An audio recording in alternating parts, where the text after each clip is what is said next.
Hashtag single dad chased triplets into wrong hospital room, met a dying woman and married her a year later. Have you ever wondered if fate exists? If some invisible hand guides us exactly where we need to be, even when everything seems to be falling apart?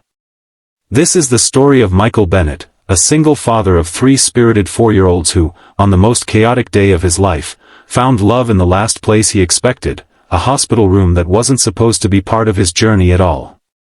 If this story touches your heart, please take a moment to like this video and subscribe to our channel for more extraordinary true stories that remind us how life's biggest challenges often lead to our greatest blessings. The pediatric wing of Memorial Hospital was quiet that Tuesday afternoon, until Michael Bennett's triplets decided otherwise. 4-year-olds Emma, Ethan, and Ellie had already turned their father's world upside down since their mother walked out 2 years ago, but today they'd outdone themselves. What was supposed to be a routine checkup for Ellie's asthma had transformed into a game of hospital hide-and-seek when Ethan spotted an unattended wheelchair and decided it was the perfect getaway vehicle for his sisters. Ethan. Girls. Come back here right now.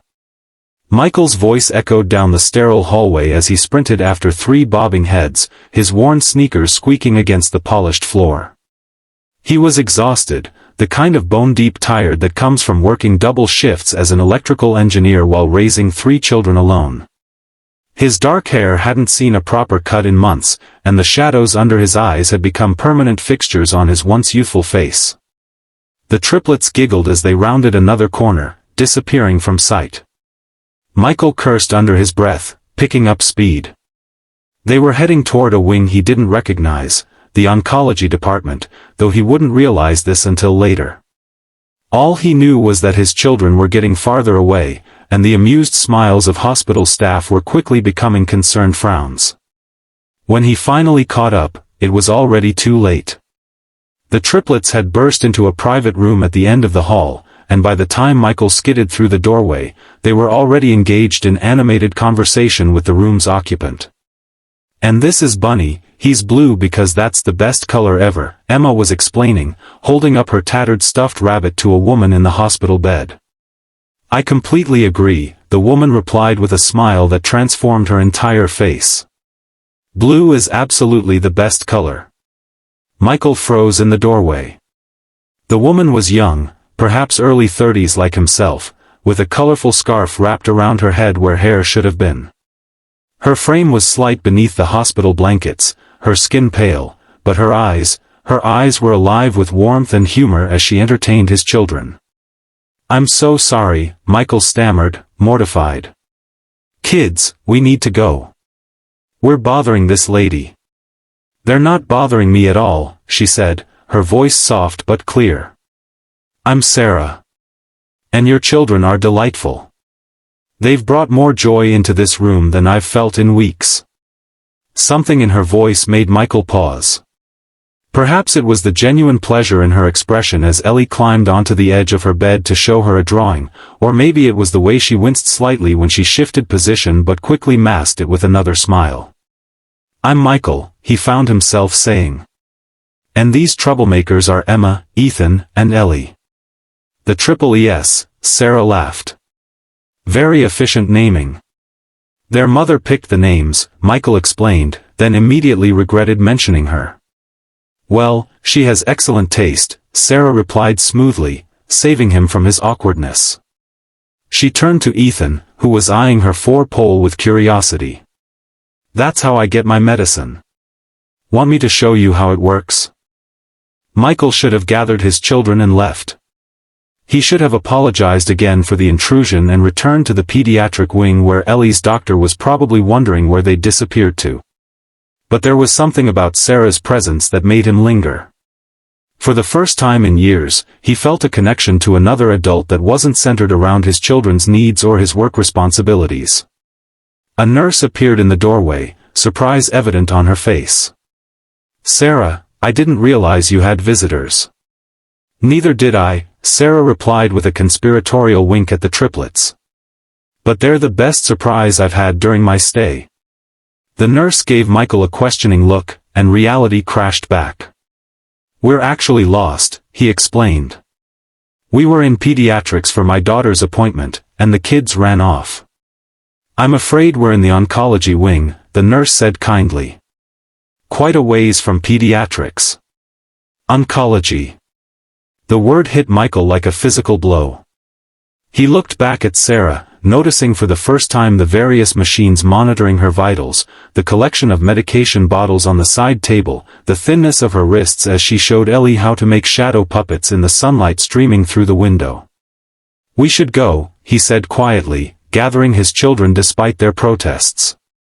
I'm sorry for disturbing your rest, Sarah. Please don't be, she replied, and there was something in her expression, a loneliness, perhaps, that made his heart ache. This was the highlight of my week. On impulse, Michael pulled out a business card and placed it on her side table. If you ever want more chaos in your life, the triplets provided in abundance. Her laugh followed them down the hallway, a sound that would replay in Michael's mind for days afterward. 3 days later, Michael's phone rang with an unknown number. When he answered, the voice on the other end was familiar despite having heard it only once before. Is this the chaos provider?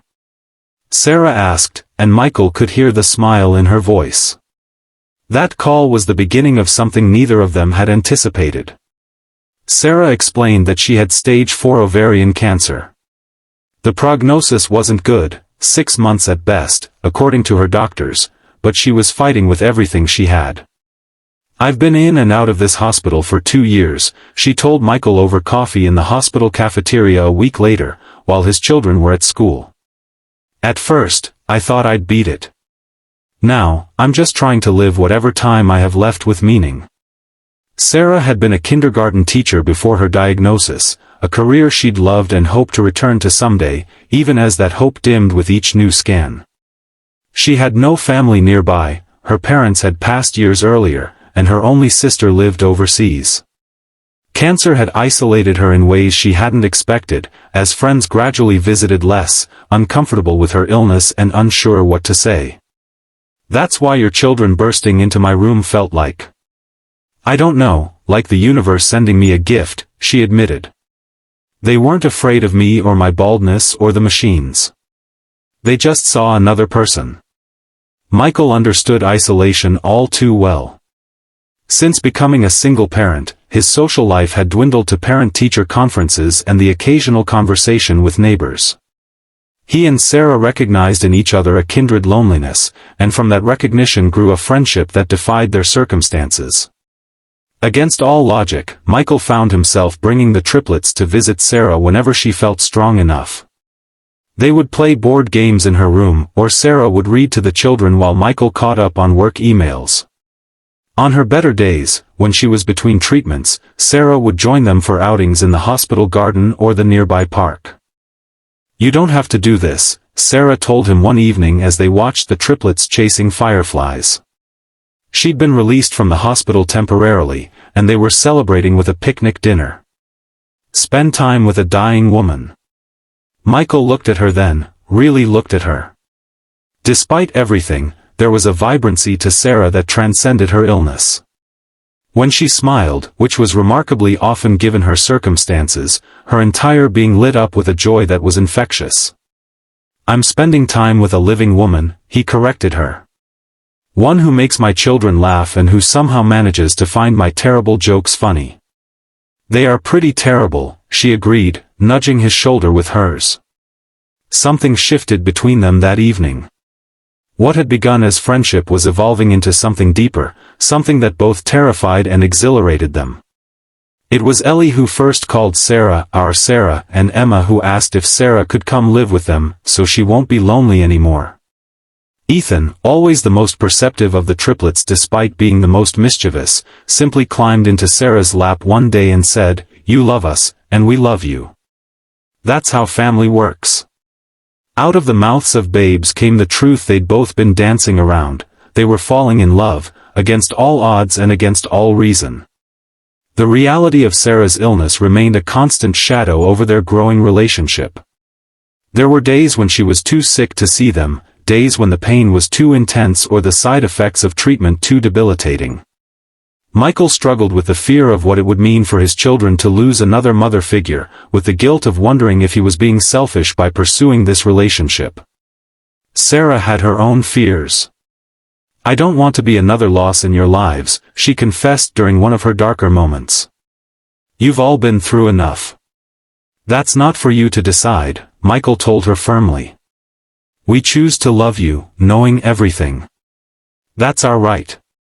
6 months after that fateful hospital room invasion, Sarah's doctors were amazed to find her tumors had shrunk significantly. They couldn't explain it medically. Her type of cancer rarely responded so well to the treatments she was receiving. Sarah had her own theory. "It's love," she told Michael as they celebrated the good news. "I was ready to give up before I met you and the kids. Now I have something to live for." While they didn't dare use the word remission, Sarah's improved condition allowed her to move out of the hospital and into an apartment nearby. The triplets helped decorate it with their artwork and insisted on sleepovers every weekend. Michael found himself spending more and more time there, until one evening, as they were washing dishes side by side after dinner, he asked the question that had been on his mind for weeks.